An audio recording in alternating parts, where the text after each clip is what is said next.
ಸಮುದಾಯ ಬಾನುಲಿ ರೇಡಿಯೋ ಮಣಿಪಾಲದ ಕೇಳುಗ ಮಿತ್ರರೇ, ಕನ್ನಡ ಸಾಹಿತ್ಯ ಪರಿಷತ್ ಉಡುಪಿ ತಾಲೂಕು ಘಟಕದ ಸಹಯೋಗದಲ್ಲಿ ರೇಡಿಯೋ ಮಣಿಪಾಲ ಸಮುದಾಯ ಬಾನುಲಿ ಅರ್ಪಿಸುತ್ತಿದೆ ಕಥೆ ಕೇಳೋಣ ಸರಣಿ ಕಾರ್ಯಕ್ರಮ.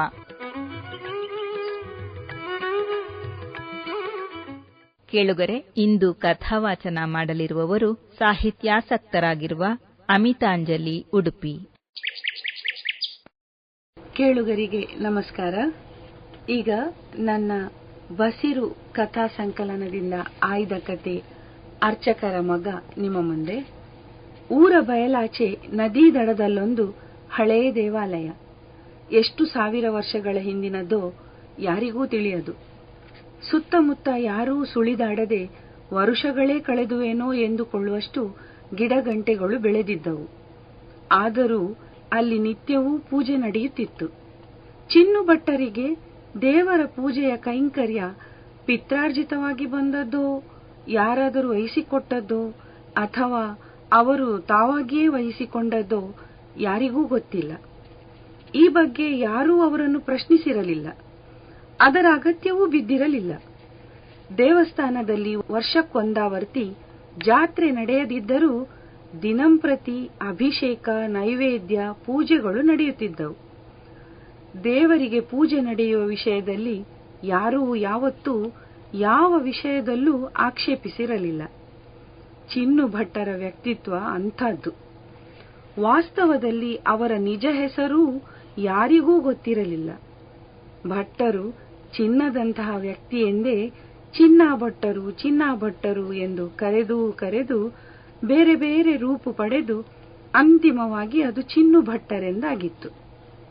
ಚಿನ್ನು ಭಟ್ಟರಿಗೆ ಹೊರಗಿನ ಕೆಲಸ ಎಷ್ಟೇ ಇರಲಿ, ಏನೇ ಇರಲಿ, ದೇವರ ಪೂಜೆಗೆ ಯಾವ ರೀತಿಯಲ್ಲೂ ಅಡ್ಡಿ ಮಾಡಿಕೊಂಡಿರಲಿಲ್ಲ. ಅದಕ್ಕೂ ಮಿಗಿಲಾಗಿ ಪರರ ಸೇವೆಯಲ್ಲಿ ಏನೋ ತೃಪ್ತಿ ಪಡೆಯುತ್ತಿದ್ದ ಅವರು ಜನಸೇವೆಯೇ ಜನಾರ್ದನ ಸೇವೆ ಎಂಬುದನ್ನು ಅಕ್ಷರಶಃ ಪಾಲಿಸುತ್ತಿದ್ದರು. ಬಡತನವೋ ಸಿರಿತನವೋ ಸಮಸ್ಯೆಗಳನ್ನು ಹೊತ್ತು ಬಂದವರಿಗೆ ಕೈಮೀರಿ ಸಹಾಯ ಮಾಡುತ್ತಿದ್ದರು. ನೊಂದಾಗ ಅವರ ಸಾಂತ್ವನದ ಮಾತುಗಳನ್ನು ಕೇಳಲೆಂದೇ ಹಾತೊರೆದು ಬರುವವರು ಎಷ್ಟೋ ಮಂದಿ. ಇಂಥ ಸಮಯದಲ್ಲೆಲ್ಲ ದೇವರು ಯಾವತ್ತೂ ಅವರ ಕೈಬಿಟ್ಟಿರಲಿಲ್ಲ. ಯಾವುದೋ ರೀತಿಯಲ್ಲಿ ಸಮಸ್ಯೆಗೆ ಪರಿಹಾರ ಭಟ್ಟರ ಕೈಯಿಂದಲೇ ಸಿಗುತ್ತಿತ್ತು. ಭಟ್ಟರ ಹೆಂಡತಿಯಾಗಲಿ ಮಕ್ಕಳಾಗಲಿ ಭಟ್ಟರ ಜನಸೇವೆಗೆ ಯಾವತ್ತೂ ಸಂಪೂರ್ಣ ಸಹಕಾರ ಕೊಟ್ಟವರು. ಅರ್ಚಕರೆಂದರೆ ಚಿನ್ನು ಭಟ್ಟರೇ.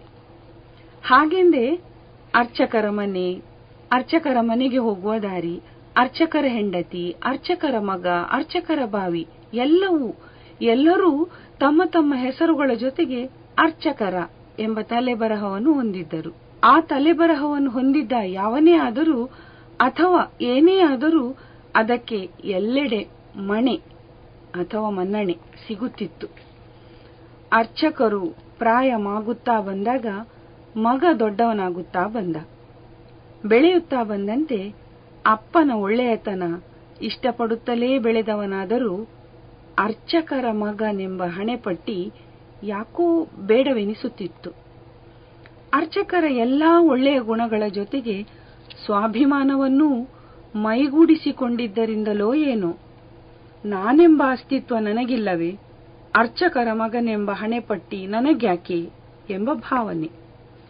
ಎಲ್ಲಿ ಹೋದರೂ ಯಾರು ಕಂಡರೂ ತನ್ನ ನಿಜ ಹೆಸರು ಬಿಟ್ಟು ಅರ್ಚಕರ ಮಗ ಎಂಬ ಹೆಸರನ್ನೇ ಕಾಯಂ ಆಗಿಸಿ ಕರೆಯ ಹತ್ತಿದಾಗ ಮಾತ್ರ ಮನಸ್ಸಿಗೆ ಕಿರಿಕಿರಿಯಾಗ ಹತ್ತಿತು.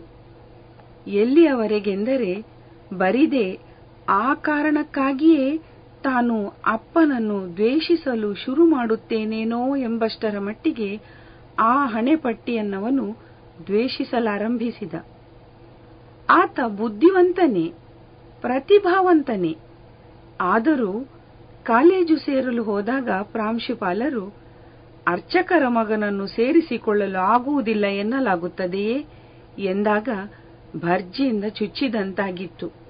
ಹಾಗಿದ್ದರೆ ತನ್ನ ಜಾಣ್ಮೆಗೆ ಪ್ರತಿಭೆಗೆ ಬೆಲೆಯೇ ಇಲ್ಲವೆಂದಾಯಿತೆ. ಅರ್ಚಕರ ಮಗನಾಗಿಯೇ ಬೆಳೆಯಬೇಕಾದರೆ ತನಗೇಕೆ ಬುದ್ಧಿವಂತಿಕೆ ಬೇಕಿತ್ತು? ತಾನೇಕೆ ಒಳ್ಳೆಯ ಫಲಿತಾಂಶಕ್ಕಾಗಿ ಕಷ್ಟಪಟ್ಟು ಓದಬೇಕಿತ್ತು. ಊರಿನ ಶ್ರೀಮಂತ ವರ್ತಕರೊಬ್ಬರ ಮಗನ ಮದುವೆಗೆ ಅಪ್ಪನ ಪರವಾಗಿ ತಾನೇ ಇತರ ಗೆಳೆಯರೊಂದಿಗೆ ಹೋಗಿದ್ದ. ಮದುವೆ ಹಾಲ್ ಪ್ರವೇಶಿಸುತ್ತಿದ್ದಂತೆ, ಅರ್ಚಕರ ಮಗ ಬಂದ್ರು, ಬದಿಗೆ ಸರೀರಿ, ಅರ್ಚಕರ ಮಗ ಬಂದ್ರು, ಕುರ್ಚಿ ತನ್ನಿ, ಕುರ್ಚಿ ಕೊಡಿ ಎನ್ನುತ್ತಾ ಉಳಿದವರನ್ನು ಗಣನೆಗೆ ತೆಗೆದುಕೊಳ್ಳದೆ ಅರ್ಚಕರ ಮಗನಿಗೆ ಮಾತ್ರ ಕುರ್ಚಿ ಹಾಕಿ ಕೊಟ್ಟಾಗ ಬಹಳ ಇರುಸುಮುರುಸಾದಂತೆನಿಸಿತು. ಗೆಳೆಯರನ್ನೆಲ್ಲ ಒಟ್ಟು ಸೇರಿಸಿ ತುಂಬಾ ಗಮ್ಮತ್ತಿನಿಂದಲೇ ಬಂದವನಿಗೆ ಎಲ್ಲರನ್ನು ಒಂದೇ ಬಾರಿಗೆ ಎಡಗೈಯಿಂದ ಬದಿಗೆ ಸರಿಸಿ ತಾನೊಬ್ಬನೇ ಮಣೆ ಹಾಕಿಸಿಕೊಂಡಂತಾಗಿತ್ತು. ಮದುವೆ ಪ್ರಾಯ ಬಂದಾಗ ಅಪ್ಪನಲ್ಲಿ ಬಾಯಿ ಬಿಟ್ಟೇ ಹೇಳಿದ, ಅಪ್ಪ, ನನಗೆ ಈ ಊರಲ್ಲಿ ಹೆಣ್ಣು ಹುಡುಕೋದು ಬೇಡ. ಪರ ಊರಲ್ಲಿ ನಿಮ್ಮ ಪರಿಚಯದವರು ಯಾರಾದರೂ ಇದ್ದರೆ ವಿಚಾರಿಸಿ. ಅವನ ಉದ್ದೇಶ ಏನೋ, ಅಪ್ಪ ಏನು ತಿಳಕೊಂಡರೋ, ಅಂತೂ ಮಗನ ಮಾತಿಗೆ ಒಪ್ಪಿ ಬಾಲ್ಯ ಸ್ನೇಹಿತನಿಗೊಂದು ಕಾಗದ ಬರೆದು ಹಾಕಿ ಅವನು ತಿಳಿಸಿದಂತೆ ಮಗನಿಗೆ ಹುಡುಗಿ ನೋಡಲು ಸಂಸಾರ ಸಮೇತರಾಗಿ ಸ್ನೇಹಿತನ ಊರಿಗೆ ಹೋದರು. ಸ್ನೇಹಿತ ರಾಮಮೂರ್ತಿಯ ಮನೆಯಲ್ಲಿ ನೀರಡಿಕೆ ತೀರಿಸಿಕೊಂಡು ಹುಡುಗಿ ಮನೆ ಕಡೆ ಹೊರಟರು. ಹುಡುಗಿಯ ಮನೆ ಸೇರುತ್ತಿದ್ದಂತೆ ಭಾರೀ ಸಂಭ್ರಮದ ಸ್ವಾಗತ ದೊರೆಯಿತು. ಬನ್ನಿ ಅರ್ಚಕರೇ, ಬನ್ನಿ, ಕೂತ್ಕೊಳ್ಳಿ. ಬಹಳ ಆದರದ ಉಪಚಾರ. ಹುಡುಗಿಯನ್ನು ತೋರಿಸಿಯೂ ಆಯಿತು. ಒಂದೇ ನೋಟಕ್ಕೆ ಒಪ್ಪಿ ಬಿಡಬಹುದಾದಂತಹ ರೂಪ. ಮನೆಯವರ ಆದರವು ಆಪ್ಯಾಯಮಾನವಾಗಿತ್ತು. ಎಲ್ಲರೂ ಒಮ್ಮನಸ್ಸಿನಿಂದ ಒಪ್ಪಿಗೆ ನೀಡಿದರು. ಮಾತು ಮುಂದುವರಿಯುತ್ತಿದ್ದಂತೆ ಅರ್ಚಕರು ಹುಡುಗಿಯ ಕಡೆಯವರ ಒಪ್ಪಿಗೆ ಕೇಳಿದರು. ಕೂಡಲೇ ಹುಡುಗಿಯ ತಂದೆ, ತಾವು ನಮ್ಮ ಮಗಳನ್ನು ಒಪ್ಪಿಕೊಂಡದ್ದೇ ನಮ್ಮ ಪಾಲಿನ ಭಾಗ್ಯ. ಅರ್ಚಕರ ಮಗನಿಗೆ ಕಣ್ಣು ಮುಚ್ಚಿ ನನ್ನ ಮಗಳನ್ನು ಒಪ್ಪಿಸುತ್ತೇನೆ ಎಂದಾಗ ಅರ್ಚಕರ ಮಗನಿಗೆ ಮತ್ತೊಂದು ಹೊಡೆತ. ಇಲ್ಲೂ ಅರ್ಚಕರ ಮಗನಾಗಿಯೇ ಹೆಣ್ಣು ಸಿಗಬೇಕಾಯ್ತೆ? ಕೊನೆ ಪಕ್ಷ ಮದುವೆಯಲ್ಲಾದರೂ ನನ್ನ ವ್ಯಕ್ತಿತ್ವ ನೋಡಿ ಹೆಣ್ಣು ಕೊಡುವವರಿಲ್ಲವೇ ಎಂದುಕೊಂಡಾಗ ತೀರ ಜಿಗುಪ್ಸೆ ಆಯಿತು. ಅಲ್ಲಿಯವರೆಗಿದ್ದ ಉತ್ಸಾಹವೆಲ್ಲ ಜರ್ರನೆ ಇಳಿಯಿತು. ನಿರ್ಲಿಪ್ತನಾಗಿ ಎಲ್ಲದಕ್ಕೂ ತಲೆಯಲ್ಲಾಡಿಸುತ್ತಾ ಮದುವೆಯಾದ. ಮದುವೆಯಾಗಿ 2ನೇ ವರ್ಷಕ್ಕೆ ಭಟ್ಟರು ಅನಾರೋಗ್ಯದಿಂದ ತೀರಿಕೊಂಡರು. ಕೆಲವರು ಹುಡುಗಿಯ ಕಾಲ್ಗುಣದ ಬಗ್ಗೆ ಗುಸುಗುಸು ಪಿಸಪಿಸ ಎಂದರೂ ಅರ್ಚಕರ ಮಗ ಕೃಷ್ಣಮೂರ್ತಿ ಅದಕ್ಕೆ ಅವಕಾಶ ಕೊಡಲೇ ಇಲ್ಲ. ಇದಾದ 6ನೇ ವರ್ಷಕ್ಕೆ ಆ ಮನೆಯಲ್ಲಿ ಮುದ್ದಾದ ಗಂಡು ಮಗುವಿನ ಜನನವಾಯಿತು. ಅಪ್ಪ ತೀರಿಕೊಂಡ ಬಳಿಕ ಮಗ ಹುಟ್ಟಿದ್ದು ತನ್ನ ಅದೃಷ್ಟವೋ ದುರದೃಷ್ಟವೋ ಎಂದುಕೊಂಡರು ಕೃಷ್ಣಮೂರ್ತಿಗಳು. ಇಲ್ಲವಾದರೆ ನನ್ನ ಮಗನಿಗೂ ಅರ್ಚಕರ ಮೊಮ್ಮಗನೆಂಬ ಪಟ್ಟ ಸಿಗುತ್ತಿತ್ತೋ ಏನೋ. ಹಾಗಾಗಬಾರದು. ನನ್ನ ಮಗ ಯಾರ ಹೆಸರಿನ ಹಣೆಪಟ್ಟಿಯೂ ಇಲ್ಲದೆ ಸ್ವತಂತ್ರನಾಗಿ ಬೆಳೆಯಬೇಕು ಎಂದುಕೊಂಡರು. ದೂರದ ಊರಿಗೆ ವರ್ಗಾವಣೆ ಸಿಗುವಂತೆ ಶತ ಪ್ರಯತ್ನ ಪಟ್ಟರು. ಅವರಿಚ್ಛಿಸಿದಂತೆ ಅವರದಲ್ಲದ ಊರಿಗೆ ವರ್ಗಾವಣೆ ಸಿಗುವ ಹೊತ್ತಿಗೆ ಮಗನಿಗೆ ಶಾಲೆಗೆ ಸೇರುವ ವಯಸ್ಸಾಗಿತ್ತು. ತನ್ನ ಮೊದಲ ಪ್ರಯೋಗ ಯಶಸ್ಸು ಕಾಣಲೆಂಬ ಆಶಯ ಹೊತ್ತು ಮಗನನ್ನು ಆ ಊರಿನ ಒಂದು ಒಳ್ಳೆಯ ಶಾಲೆಗೆ ಸೇರಿಸಲು ಬಂದರು. ಕೃಷ್ಣಮೂರ್ತಿಗಳು ಆ ಊರಿಗೆ ಹೊಸಬರಾದುದರಿಂದ ಮಾಮೂಲಿಯಾಗಿ ಇತರರಿಗೆ ಸಂದರ್ಶನ ನಡೆಸಿದಂತೆಯೇ ಇವರಿಗೂ ನಡೆದು ಅವರ ಮಗನಿಗೆ ಆ ಶಾಲೆಯಲ್ಲಿ ಪ್ರವೇಶ ದೊರೆಯಿತು. ಮೂರ್ತಿಗಳು ತಾನು ಸಫಲನಾದಂತೆ ಬೀಗಿದರು. ಮಗ ಬೆಳೆಯುತ್ತಿದ್ದ. ಮೂರ್ತಿಗಳು ಇತರ ಸಾಮಾನ್ಯ ಜನರಂತೆ ಹಣೆಪಟ್ಟಿ ಇಲ್ಲದ ಜೀವನವನ್ನೇ ನಡೆಸುತ್ತಾ ಬಂದರು. ತಂದೆ ತೀರಿಕೊಂಡ ಬಳಿಕ ಆ ಊರಿನ ಸಂಪರ್ಕವನ್ನು ಬೇಕೆಂದೇ ಕಳಕೊಂಡರು. ಮಗ ದೊಡ್ಡವನಾಗುತ್ತಾ ಬಂದ. ಯಾರದೇ ಹೆಸರನ್ನು ತನ್ನೊಂದಿಗೆ ಸೇರಿಸಿಕೊಳ್ಳದೇನೆ. ಅಲ್ಲಿಯವರೆಗೂ ಆಗಾಗ ನೆನಪು ಮರುಕಳಿಸಿ ಆತಂಕಕ್ಕೊಳಗಾಗುತ್ತಿದ್ದ ಮೂರ್ತಿಗಳು ಈಗ ನಿರಾಳವಾಗಿ ಉಸಿರಾಡ ಹತ್ತಿದರು.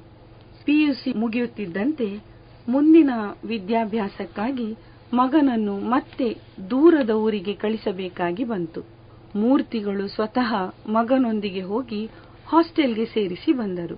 ಮತ್ತೆ ಆತನ ಮುಂದಿನ ಜೀವನ ಅಲ್ಲಿಯೇ ಸಾಗತೊಡಗಿತು. ದೂರದ ಊರಾದುದರಿಂದ ನಿರಂತರ ಪತ್ರ ವ್ಯವಹಾರವಷ್ಟೇ ಸಾಧ್ಯವಾಯಿತು. ಜೊತೆಗೆ ಮಗ ಕೇಳಿದಾಗೆಲ್ಲ ತಪ್ಪದೆ ಹಣ ಕಳಿಸತೊಡಗಿದರು. ಮಗ ಚೆನ್ನಾಗಿ ಓದಬೇಕು, ಒಳ್ಳೆಯ ಉದ್ಯೋಗ ಹುದ್ದೆಯೊಂದಿಗೆ ಎಲ್ಲರೂ ಆಡಿಕೊಳ್ಳುವಂತಹ ಹೆಸರು ಪಡೆಯಬೇಕೆಂಬ ಮಹದಾಸೆ ಮೂರ್ತಿಗಳಿಗೆ. ಹಾಗೆಂದೇ ಮಗನ ಯಾವುದೇ ಬೇಡಿಕೆಗಳಿಗೆ ಇಲ್ಲವೆನ್ನಲಿಲ್ಲ. ಆದರೆ ವಿಧಿಲೀಲೆ ಬೇರೆಯೇ ಆಗಿತ್ತು. ಕಾಣದ ಊರಿನಲ್ಲಿ ಮಗ ಸಹವಾಸ ದೋಷದಿಂದಾಗಿ ದಿನ ಕಳೆದಂತೆ ಹಾಳಾಗತೊಡಗಿದ. ಅಪ್ಪನಿಗೆ ಸುಳ್ಳು ಸುಳ್ಳೇ ಪತ್ರ ಬರೆದು ಹಣ ತರಿಸಿ ಮಜಾ ಉಡಾಯಿಸ ಹತ್ತಿದ. ಹಾಳು ಅಭ್ಯಾಸಗಳಿಗೆ ದಾಸನಾದ. ರಾಮದಾಸ ಬರುತ್ತಿದ್ದಾನೆ ಎಂದರೆ ಹುಡುಗಿಯರು ಬಿಡಿ, ಹುಡುಗರೂ ಮಾರು ದೂರ ಓಡುವಷ್ಟು ದುಷ್ಟನಾಗಿ ನಾರಲಾರಂಭಿಸಿದ. ಮಗನನ್ನು ಹಾಸ್ಟೆಲ್ಗೆ ಸೇರಿಸಿ ಅವನಿಗೆ ಬೇಕಾದಾಗಲೆಲ್ಲ ಹಣ ಕಳಿಸಿ ಹಿಗ್ಗುತ್ತಿದ್ದರೆ ವಿನಃ ಹಣ ಯಾಕೆ ಏನು ಎಂದು ವಿಚಾರಿಸುತ್ತಲೇ ಇರಲಿಲ್ಲ. ತಿಂಗಳುಗಳು ಉರುಳಿದವು. ಅವನು ಸಂಪೂರ್ಣವಾಗಿ ಹಾಳಾದ ಬಳಿಕ ಮೂರ್ತಿಗಳಿಗೆ ತನ್ನ ಮಗನನ್ನೊಮ್ಮೆ ನೋಡಿ ಬರಬೇಕೆನ್ನುವ ಆಸೆ ತೀವ್ರವಾಯಿತು. ಹೆಂಡತಿಗೆ ಹೇಳಿ ಮಾರನೇ ದಿನವೇ ಬಸ್ ಹತ್ತಿದರು. ಮನಸ್ಸಿನ ತುಂಬೆಲ್ಲ ಬಣ್ಣ ಬಣ್ಣದ ಕನಸುಗಳು. ಮಗ ಪತ್ರದಲ್ಲಿ ಬರೆಯುತ್ತಿದ್ದ ಹಾಗೆ ಈಗ ಬಹುಶಃ ಓದಿನಲ್ಲೇ ಮಗ್ನನಾಗಿರಬಹುದು. ತಾನೀಗ ಅರ್ಧದಲ್ಲಿ ಬಂದು ಅವನ ಓದಿಗೇನಾದರೂ ತೊಂದರೆಯಾಗಬಹುದೇ ಅನಿಸಿತು. ಮತ್ತೆ ಮರುಗಳಿಗೆ ತಾನಾದರೂ ದಿನಗಟ್ಟಲೆ ಎಲ್ಲಿರುತ್ತೇನೆ, ನಾಡಿದ್ದೇ ವಾಪಸ್ ಹೊರಡುತ್ತೇನಲ್ಲ ಎಂದು ಸಮಾಧಾನ ಪಟ್ಟುಕೊಂಡರು. ಈ ಸಲ ಅವನ ಎಲ್ಲ ಮೇಷ್ಟ್ರುಗಳನ್ನು ಭೇಟಿಯಾಗಿ ಬರಬೇಕೆಂದುಕೊಂಡರು. ಒಬ್ಬೊಬ್ಬ ಮೇಷ್ಟ್ರೂ ತನ್ನ ಮಗನ ಬಗ್ಗೆ ಪರಿಪರಿಯಾಗಿ ಹೊಗಳುವ ದೃಶ್ಯವನ್ನು ಕಲ್ಪಿಸಿಕೊಂಡಾಗ ಎದೆ ಉಬ್ಬಿ ಬಂದು ಮಂದ ನಗೆಯೊಂದು ತಾನಾಗಿ ಹಾದು ಹೋಯಿತು. ಮರುಕ್ಷಣ ತನ್ನ ಕನಸುಗಳಿಗೆ ತಾನೇ ನಾಚಿಕೊಂಡರು. ಬಸ್ ಇಳಿದು ಕಾಲೇಜು ಕ್ಯಾಂಪಸ್ ಒಳ ಹೊಕ್ಕಾಗ ಎಲ್ಲರೂ ಮಾಮೂಲಿಯಾಗಿ ತಿರುಗಾಡುವುದು ಕಂಡು ನಿರಾಸೆಯಾಯಿತು. ತನ್ನನ್ನು ಯಾರೂ ಗಮನಿಸಲಿಲ್ಲವೇ ಎಂದುಕೊಂಡರು. ಮತ್ತೆ ತನ್ನ ಮೂರ್ಖ ಯೋಚನೆಗೆ ತಾನೇ ನಕ್ಕರು. ಅಲ್ಲೇ ಹೋಗುತ್ತಿದ್ದ ಒಬ್ಬ ಹುಡುಗನನ್ನು ಕರೆದು ರಾಮದಾಸ ಈಗ ಎಲ್ಲಿರುತ್ತಾನೆ ಎಂದು ಕೇಳಿದರು.